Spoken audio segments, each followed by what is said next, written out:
Hi, I'm Julian, and today we're going to be talking about 5 board games that are perfect for video game players.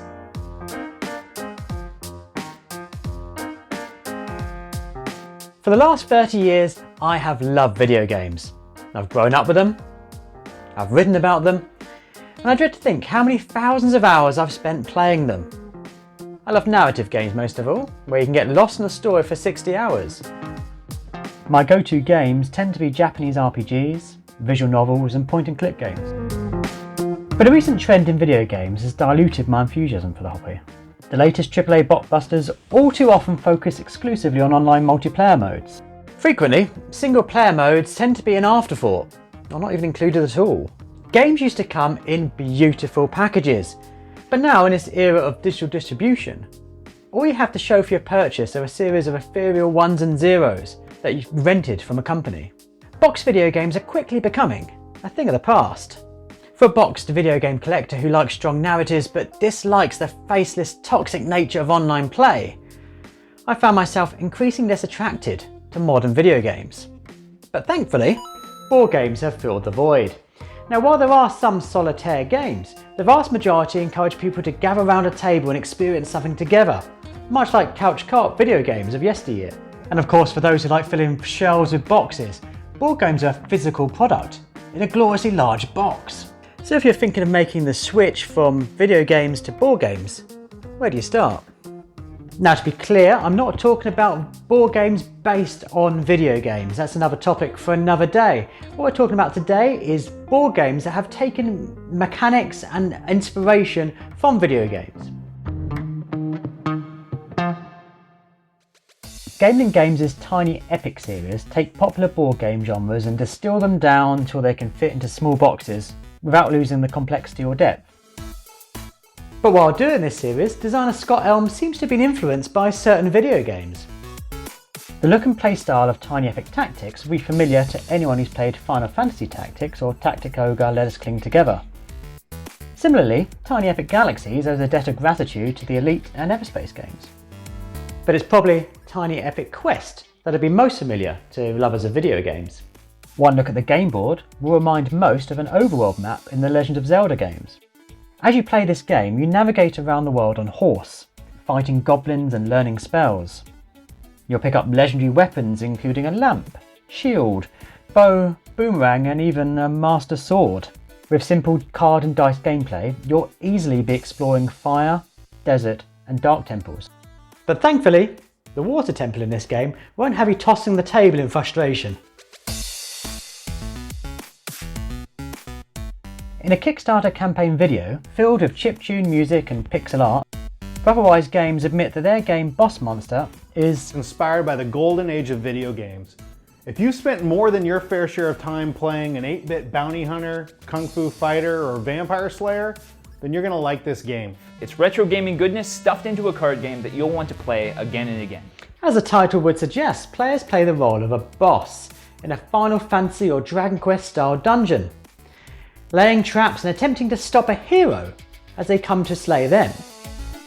By laying cards and expanding your dungeon, a player sets traps and obstacles to stop any plucky adventurers in their tracks. Further expansions even add mini-bosses and items.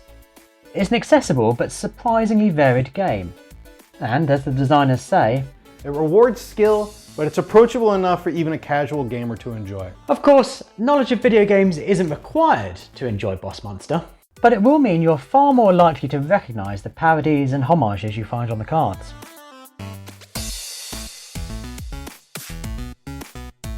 One of the most critically and commercially successful games of the last 10 years is also one that video game fans might enjoy. Pandemic is the poster child for board games' recent surge in popularity. An entry point for those new to the hobby, yet strategic and scalable enough for long-term tabletop aficionados. In this game, up to 4 players are attempting to stop a series of infections from destroying mankind. It's a topic that's become surprisingly relevant of late. You draw cards from a deck to see how the virus is spread and move your player pawns around the board cooperatively to cure infections. To spice things up further, everyone playing picks a different character. This gives them access to a unique special ability that'll help with all the world saving. Pandemic's success is, in part, due to the strong narrative and atmosphere it creates. As a result, it'll be appealing to video game fans, something Matt Leacock was very much aware of. It's designed to be similar to an electronic game, he says. You choose your character, you get new rules, and the state of the world changes. While Base Pandemic plays like a strategy management video game, the much larger Pandemic Legacy introduces RPG elements, allowing players to upgrade and customise their characters.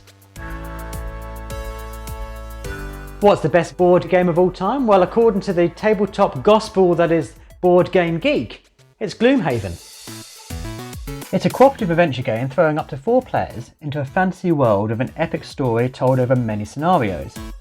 But it's not just monster battling and treasure chest looting. Like games like The Witcher, players can choose where they're going to explore in a massive world, and how you react to different NPC characters and events will influence where you can visit and how the story unfolds. In terms of gameplay, Gloomhaven is a unique dungeon crawling experience. Each turn, you'll select 2 action cards, which determine the movement and combat actions you take. Although you're cooperating, all players make independent choices, leaving it up to them how to best deal with the different challenges that the group are collectively facing. Gloomhaven is, in a lot of ways, inspired by video games, says designer Isaac Childress.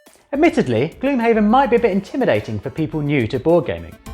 It comes in a huge box filled with maps and boards and hidden compartments and hundreds of cards and dozens of miniatures. Thankfully, a smaller, cheaper version of Gloomhaven, Gloomhaven Jaws of the Lion, exists. And what's great about this game is it teaches you how to play while you're playing it. So it's a great starting point for a video player who loves a Skyrim type game, allowing them to explore a similar world and enjoy a similar gaming experience without staring at a screen.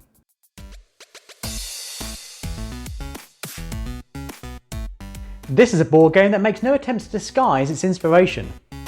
The point-and-click adventure game genre was born in 1976 on the PC. In this type of game, the player assumes the role of a character in an interactive story driven by puzzle solving and exploration. The game's tutorial notes. So, essentially, Cantaloupe is a classic point-and-click adventure game in book format. While the designer may well be aiming to make an experience closer to Monkey Island, Hook, the protagonist, is more like Rufus in Deponia series. Similarly, the humour is closer to a Leisure Suit Larry game. But of course, comedy is a prerequisite for the point-and-click genre, and Cantaloupe ticks every other generic box. You talk to characters, combine items to solve puzzles, and explore a unique world to advance the story. It's an intriguing game, and while its execution may be fiddly at times, playing Cantaloupe really does feel like a love letter, a tribute to all the great games that LucasArts and Sierra released in the 1990s. If you like these games, there's a wealth of other board games you can try.